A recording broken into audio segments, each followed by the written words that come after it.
Hey everyone, and welcome back to Reddit Recon, where we read Reddit posts so you don't have to. Today we're going to look at a few posts from Am I the A-Hole? The first one we're going to look at today is from Throwaway8203044747. Am I the a-hole for telling my sister she ruined her own wedding by not disclosing that kids weren't allowed at her wedding? My sister got married a second time a while ago. She doesn't really like kids that much. She used to hate them much more, but now she just slightly dislikes them. So when planning her wedding, she decided that it was going to be child-free. A thing about my sister is that she's really good at keeping pretty much everyone in her life. Most of the people invited are people she knew since college and family. Most of the people also went to her first wedding, so she assumed that they knew that the wedding, just like the first one, was going to be child-free. Fast forward to the wedding and she invited around 150 people. I'm not sure how weddings work elsewhere, but here usually two people getting married greet every single guest. Every time someone showed up, she would say something along the lines of, "Sorry, but kids aren't allowed in this wedding." And then one of three things would happen. 1. Both the parents leave and don't bother to come back. 2. One of the parents stayed and the other one didn't bother to come back. 3. The parents dropped the kids off and came back. However, the first two options happened way more than the third one. In the end, she ended up planning a wedding for 500 people, but only 90 to 100 were actually there. Even though she invited 150 people, in our culture, it's common for people to bring 2 or 3 extra guests, and for random strangers to show up. She was visibly upset during the wedding, and the next day she even cried. I tried to comfort her while telling her that I must admit she was in the wrong, and that she should have maybe warned people in advance. Turns out that was the wrong move because she ignored me for a few days now. Am I the a-hole? So this one sounds like one of those Bridezilla things. I definitely don't think that the sister of the bride was in the wrong in this one. When the wedding invitations got sent out, they definitely should have put in there that kids were not allowed in this wedding. And she is definitely not the a-hole. Alright, so we're going to keep the wedding theme going with this next one. This post is from AITA Rainbow 2016. Am I the a-hole for refusing to make an exception for my brother's son to attend my child-free wedding just because he's a rainbow baby? Hi, I am getting married in October to my fiance Derek. Wedding planning went okay, but as soon as we started sending out invitations, the problems began coming our way. Thing is, Derek and I decided the wedding would be child-free. It wasn't out of the blue and this possibility was there. I have a brother Paul who's married, but he and his wife suffered from several miscarriages and failed pregnancies during their marriage. They finally were blessed with a son that everyone calls a miracle and rainbow baby. My nephew is 4 years old and everyone salutes him and treats him like a king. And also turns a blind eye to any misbehavior he has, which caused him to become loud, destructive, out of control, and punishless. When Paul received the invitation and found out kids weren't included, he and my mom lost it and decided on an urgent meeting with me and Derek. Paul said, "My son is an exception, right?" I said, "No, this rule is to be followed by everyone." He argued that I was making a mistake by excluding my nephew. He and my mom went on about he's a miracle since he's their rainbow baby, grandbaby. Then Paul said he had no problem with my wedding being child-free, but expects me to make an exception for his son. He explicitly said, "You can have your child-free wedding, but you're gonna have to make an exception for my son, and you know why." Derek apologized and said he won't since our friends and my in-laws had kids too, but now have to leave them at home and arrange for babysitters, and advised him to do the same. Paul was offended and said if his son isn't invited then he won't come, and gave us an ultimatum to drop out if we don't edit his invitation. That caused my family to freak out because Paul is the one and oldest sibling I have, and they said his presence at my wedding is a must.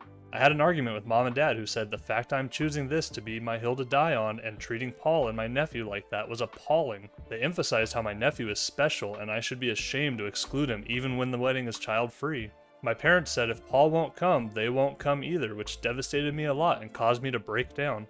Derek said they were the ones being unreasonable and disrespectful of our wedding, and we should wait, maybe they'll come around eventually, but they doubled down. This morning my aunt and uncle dropped out, as well as my other uncle last week. Paul told everyone and they're supporting him and won't come unless I make an exception for my nephew, but that will upset my guests and they'll call me a hypocrite. My family is divided, saying I'm ruining my own wedding, basically saying this is all on me. My family have normalized this behavior from Paul and also his wife. Whenever I point out how unacceptable it is to expect everyone to cater to my nephew and his parents, Paul would chime in with, "She's jealous," because he and his wife have a kid while I can't. I was married before meeting Derek and divorced my ex-husband for my inability to have kids, but that's another story. Let's look at this comment right here from Chitterkins. "Not the a-hole, you are not the one dying on this hill, your brother is, and he's involving the rest of the family.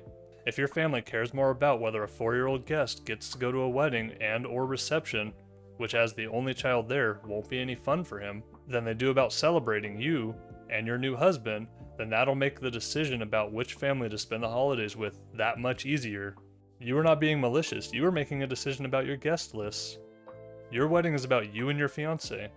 It is not about your nephew, or your brother and his wife. The fact that they are making it about them is absolutely shameful. This is ridiculous that they are telling them that they have to make an exception for their nephew. It's their wedding and quite frankly, they can just do whatever they want and invite whoever they want. Alright, let's go ahead and move away from the wedding theme and take a look at this next one. And I'll warn you right now that Rest Leading 7292 is definitely the a-hole in this one.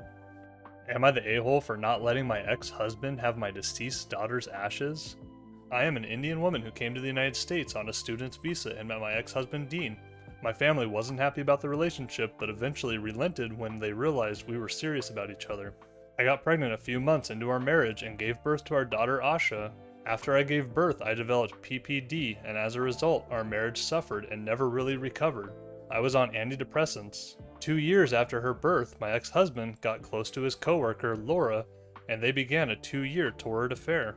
When he eventually got caught, he apologized for hurting my feelings, but claimed he was in love with Laura. We divorced and I was left in the US all alone without any emotional or family support. The divorce happened in 2017. We shared 50-50 custody of Asha. In February 2020, I decided to visit my family in India as my extended family had never met my daughter.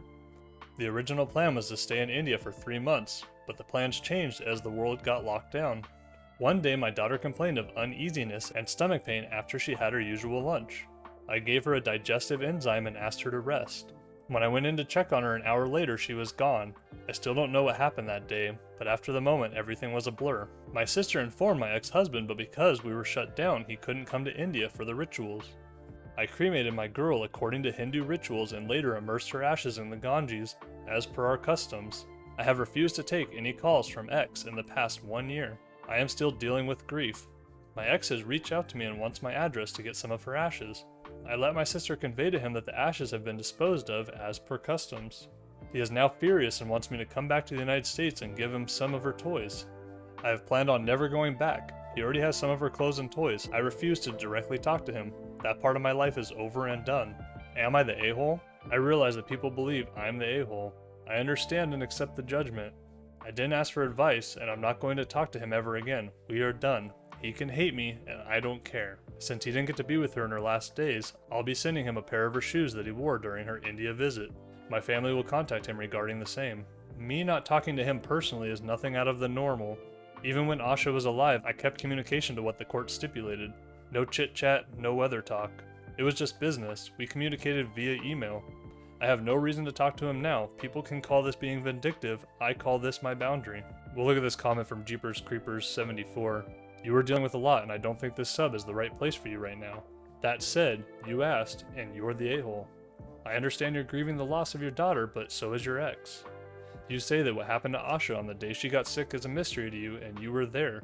Imagine how he feels that he saw his daughter off on what was supposed to be a 3-month vacation, and then is told she's dead.